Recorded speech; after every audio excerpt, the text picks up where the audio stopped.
Assalamu alaikum everyone, this is me Sheroz Sabzwari and we are back with another exciting episode of Watch Talk.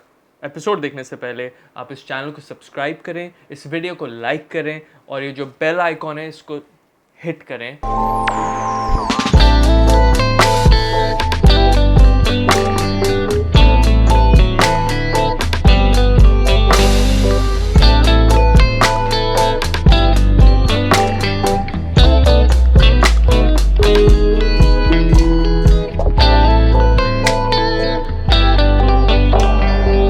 Starting with this episode guys, ये episode जिसमें मैं आपको थोड़ी सी detail बताऊंगा घड़ियों के जो अंदर हो रहा है उसके बारे में. पहली घड़ी बनी थी 16th सेंचुरी में, उसके 300 साल बाद किसी आदमी ने कहा इस स्प्रिंग को किसी तरह बैलेंस व्हील में बना के, क्योंकि ये आगे पीछे सही वक्त पे होता है, जिस तरह टाइम चलता रहता है ये भी किसी तरह चलता रहे, तो स्प्रिंग को यूज करके बैलेंस व्हील बना, जिसकी वजह से टाइम कीपिंग आसान हुई और घड़ी इजाद हुई बग़ैर किसी बिजली के, बग़ैर किसी सेल के. तो अब उसको चलाने के लिए उसको चाबी देनी होती थी. अब चाबी देना क्या होता है, आपने बचपन में, आई एम श्योर बचपन में क्या कभी भी खिलौने तो देखे होंगे जिनको चाबी दी जाती, कार्स होती हैं, चीज़ें होती हैं जिसको चाबी दो तो फिर वो चलती है. इसी तरह हमारी घड़ी होती है manual winding watch. Manual winding मतलब आपको घड़ी को खुद वाइंड करना होता है, चाबी देनी होती है. और ये आवाज़ मुझे इतनी पसंद है, I hope you can here it. एक सेकेंड माइक के करीब लेके जाता हूँ. हम इस घड़ी को इस तरह चाबी देते हैं. अब चाबी दे के हम मेन स्प्रिंग को तो बिल्कुल वाइंड कर देते हैं, लेकिन जिस तरह मैंने आपको बताया हम खिलौने को जब चाबी देते हैं और छोड़ते हैं तो वो फ़ौरन अपनी सारी ताकत लगा देता है. लेकिन इसमें हम अगर फ़ौरन ताकत सारी डाल दें तो ये टाइम तेज़ चलने लग जाएगा, जो हम नहीं चाहते. हम तो चाहते हैं कि टाइम उसी तरह चले जिस तरह वक्त चल रहा है. तो क्या करता है ये मेन स्प्रिंग को तो वाइंड कर देता है, लेकिन उसकी स्केपमेंट को इस तरीके से ऐसे कंपोनेंट्स के थ्रू गुजरना होता है कि उसकी स्केपमेंट मैनेज हो जाती है और टाइम उस हिसाब से जाता है जिस हिसाब से वक्त चलता है. And this is the basic note for any watch enthusiast कि उसको एक मैनुअल वाइंडिंग वॉच और सेल्फ वाइंडिंग के बीच में फ़र्क बताओ.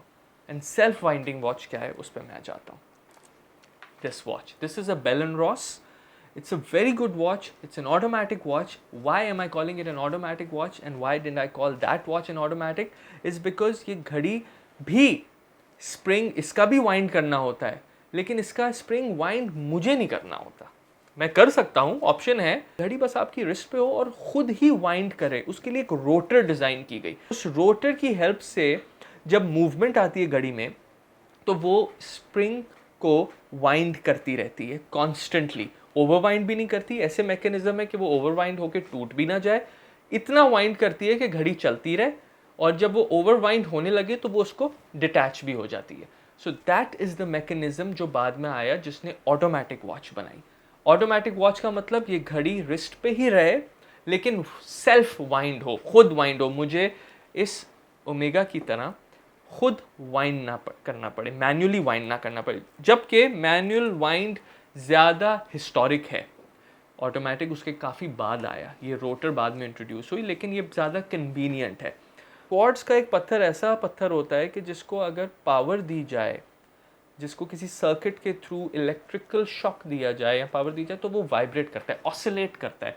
मैकेनिकल वॉच का जो बैलेंस व्हील होता है वो 1 सेकंड में 4 से 5 बार वाइब्रेट करता है. लेकिन क्वार्ट्ज का जो स्टोन होता है अगर उसको बाहर से पावर मिले, इलेक्ट्रिकल शॉक मिले थोड़ा सा, तो वो 1 सेकंड में 32,000 टाइम्स ऑसिलेट करता है. And that is precision, that is amazing. इससे ज़्यादा एक्यूरेट और प्रिसाइज टाइम कीपिंग हो नहीं सकती. और बात सारी जो सारी रेस चल रही थी वो प्रिसिजन की चल रही थी. क्वार्ट्ज की घड़ी हमें प्रिसिजन भी दे रही है और सस्ता भी दे रही है, बिकॉज वो मास प्रोडक्शन में हो सका, पत्थर अवेलेबल है, बहुत ज़्यादा अवेलेबल है, और बैटरी से वो पावर लेता है एक छोटे से सर्किट से. सर्किट्स तो अब आप जानते हैं, सर्किट्स तो छोटे से छोटे होते जा रहे हैं. तो कमाल हो गया. मैं कहता हूँ घड़ियाँ इतनी प्रोडक्शन में आने लगी कि हर इंसान एक अपनी रिस्ट पे टाइम कीपिंग टूल रखने लगा, which is a watch. So everyone had a watch available at very low prices, क्योंकि कॉस्ट बहुत कम पड़ रही थी, जिससे ये जो मैकेनिकल सारी इंडस्ट्री है इनको ताले लगने शुरू हो गए. कुछ क्वार्ट्स पे शिफ्ट हो गए, कुछ बहुत खूबसूरत घड़ियाँ बनाने लग गए, लेकिन शिफ्ट हो गए अंदर, मूवमेंट उन्होंने क्वार्ट्स कर दी। इस वक्त जो मेरे हाथ में घड़ी है ये क्वार्ट्स मूवमेंट है, कॉन्कॉर्ड। अब देखें, ये इस वॉच मेकर ने बाहर सब कुछ अच्छा किया हुआ है, everything is top notch, the steel, everything, the finishing. अंदर उसने मूवमेंट क्वार्ट्स रखी है कि वो इसको अफोर्डेबल वॉच बना सके, क्योंकि जो मूवमेंट होती है, जिस मैकेनिकल मूवमेंट होती है, जो हैंडमेड मूवमेंट होती है, वो ऑटोमेटिकली उसमें मेहनत ज़्यादा होती है, उसमें वक्त बहुत लगता है, तो वो उतनी ही महंगी होती है। तो क्वार्ट्स की जब ये घड़ियाँ आईं तो मैकेनिकल घड़ियाँ कम डिमांड में आ गई। इसको आप गूगल भी कर सकते हैं, it's called the quartz crisis. जब क्वार्ट्स क्राइसिस आए तो एवरीवन वाज थिंकिंग कि बस अब तो क्वार्ट्स घड़ियाँ ज़िंदगी भर तक क्वार्ट्स घड़ी चलेगी, क्वार्ट्स घड़ी चलेगी, इससे ज़्यादा प्रिसाइज हो नहीं सकता है, time keeping is all about precision. लेकिन कुछ ऐसी कंपनीज थी जिन्होंने कहा नहीं, चाहे कुछ भी हो जाए मैकेनिकल वॉचेस बनाते रहेंगे, क्योंकि mechanical watches was just not about time keeping, it was more than that। तो इसी तरह कुछ कंपनीज ने अपने आप को स्ट्रॉन्ग रखा, उन्होंने कहा नहीं, हम बनाते रहेंगे, हम मैनुअल बनाएंगे, क्योंकि लोगों को हम बताएंगे कि watch making is an art. और वही हुआ, क्वार्ट्स क्राइसिस ख़त्म हुई, क्योंकि लोगों ने कहा कि घड़ी जो रिस्ट पे होनी चाहिए, अब तो टाइम हम किसी चीज़ में भी देख सकते हैं, फ़ोन में भी देख सकते हैं, टाइम तो ईजिली अवेलेबल है, लेकिन घड़ी की जो एक बात है, वो उसको क्या ज्वेलरी क्यों बनाती है, वो इसलिए बनाती है उसके ऊपर जो मेहनत हुई होती है, उसके ऊपर जो दिमाग लगा होता है। ये तीन बेसिक मूवमेंट्स हैं। मैकेनिकल वॉचेस में दो मूवमेंट्स हैं, manual wind and automatic, and then एक मूवमेंट है क्वार्ट्स, जो कि एक सिंपल मूवमेंट है, उसको बनाना कॉस्ट इफेक्टिव है। So that is the difference, and this is what I wanted to tell you guys about, कि वो जो घड़ी यूं टिक करती है ना, टक टक टक, वो क्वार्ट्स होती है, लेकिन इसको हम कहते हैं डेड बीट सेकेंड्स। इसका मतलब ये नहीं है, कुछ ऐसे भी क्रेजी वॉच मेकर्स आ गए हैं जिन्होंने मैनुअल मैकेनिकल वॉचेस में डेड बीट सेकेंड्स ले आए। Can you imagine? हम आपको भी दिखाएंगे, लाइक रेजब रेजबी। So guys, this was me telling you all about 3 different kind of movements.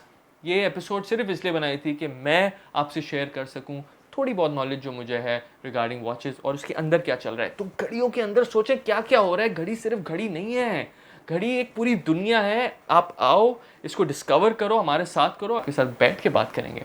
Thank you, see you.